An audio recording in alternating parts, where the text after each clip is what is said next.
to you, King of Hearts, Shane Ritchie. Joker in the pack, Vic Reeves. And their team captain, David Mitchell. And facing them tonight, she's double-barreled. It's Tana Palmer-Tompkinson. He's double-parked. It's Reese Thomas. And their team captain, Lee Mack. But first, please go insane with joy for your host, Angus Deaton.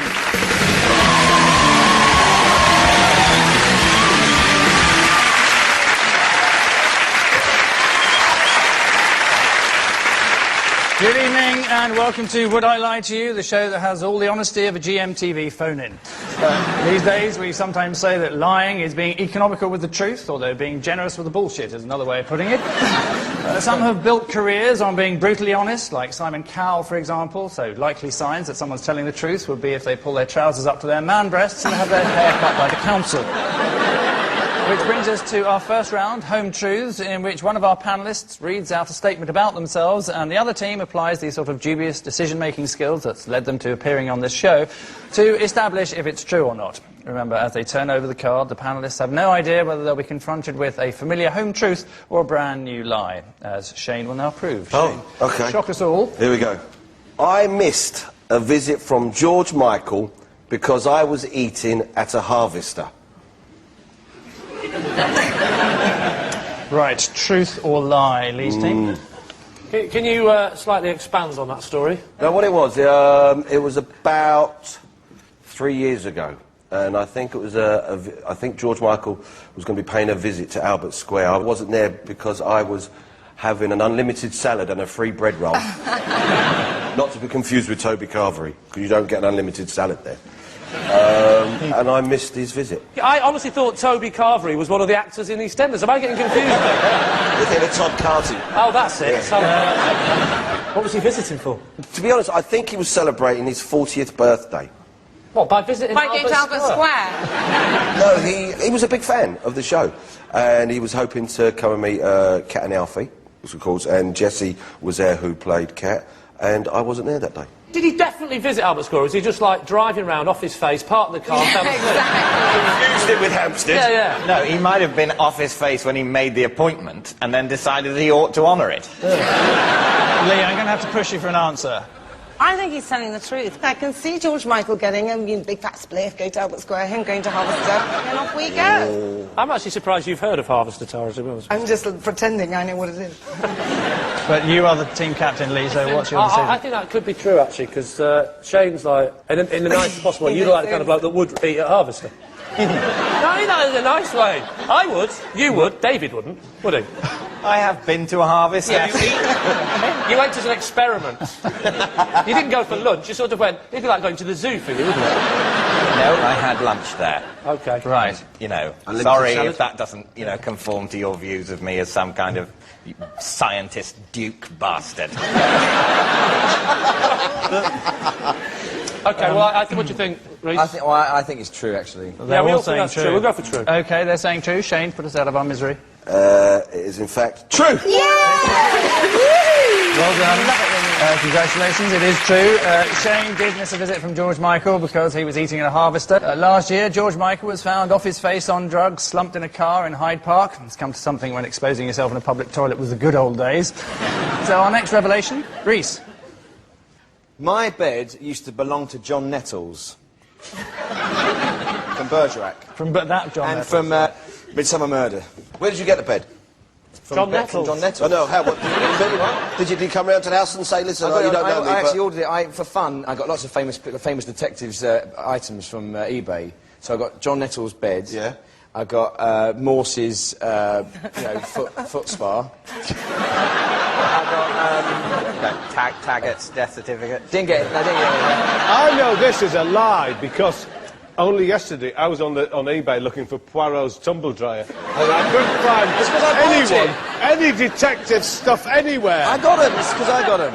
Do you sleep? You sleep in, or is it In just John Nettles' bed. Yeah, I think this one dated from about 19 '87 when Bergerac, when he was in Jersey. Right. So is this a prop bed? So it's not John Nettles' bed? No. It's Bergerac's Yes, bed. Bergerac's bed. There So is it's a slightly wrong. distinction. Nettles has never spent a He's night getting in out it. of it now, isn't Right, he? David, I'm going to have to push you for an answer. It's a lie. It's a lie. They're saying it's a lie. Reese? It is a lie. Yes, it's a lie. Reese's bed did not once belong to Bergerac star John Nettles, although his bed has lots in common with Bergerac. It's wooden, it sags in the middle, and no sooner have you got into it than you start to drop off. So our next revelation. Vic, reveal all, if you would. Oh, yes, of course I can. I have patented a device that stops cats jumping on your lap. What kind of device? It's a, well, what it is, it's a spring Yes. which you attach to your John Dory with a platform on it, and if cats jump on it, then they immediately spring off. So, for instance, if you're watching TV, listening to the radio, and you don't want a cat on your lap, which is quite often the case, the platform springs it straight off. How do you patent something? So if I want to go about patenting something I've made... You write, Yeah. you send a letter in blood to the Queen. So what did And when you it call gets it? a stamp sent back by the winged messenger, you know you're patented. What's the name of the product? Yeah. Well, that's actually got a name, to be honest. Is it Well, name then how pending? can you patent it? You don't need to. It just said the thing that throws cats off your lap. And when the Queen heard about it, she was on it like a shot. That's On ideal the for me. device or on the...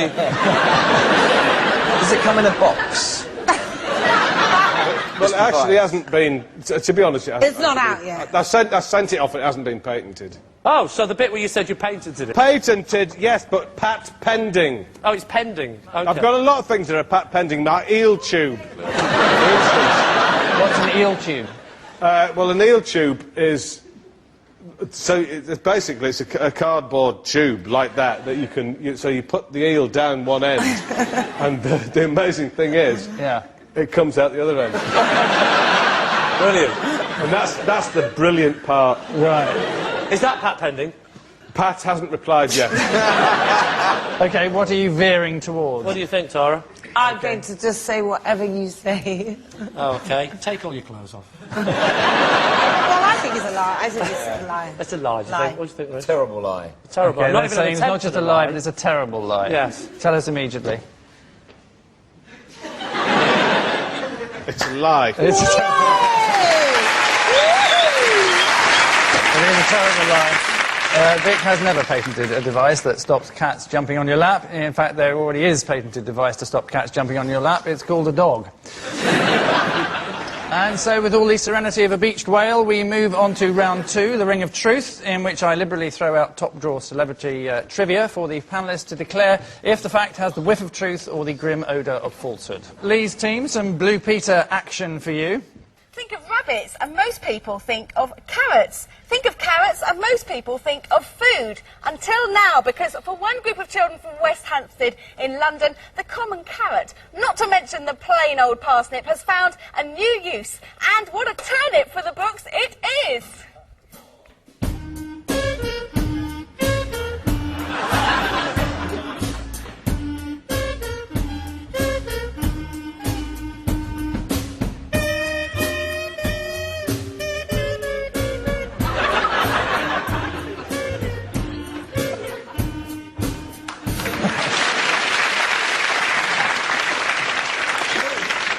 Good to know. Yes, a hark back to the great recorder shortage of 1996. To the days when we made our own entertainment, and it was shite. Incidentally, any viewers wondering about the name of that vegetable, it was Katie Hill. So unfair, she's delightful. So here's the fascinating fact then for Lee and co. Sting has recorded an album using only vegetables for instruments. It's called The Sound of the Ground. Or has he? So are we trying to say if it's true or not? Well done. Well done. We're halfway through and you've got the rules.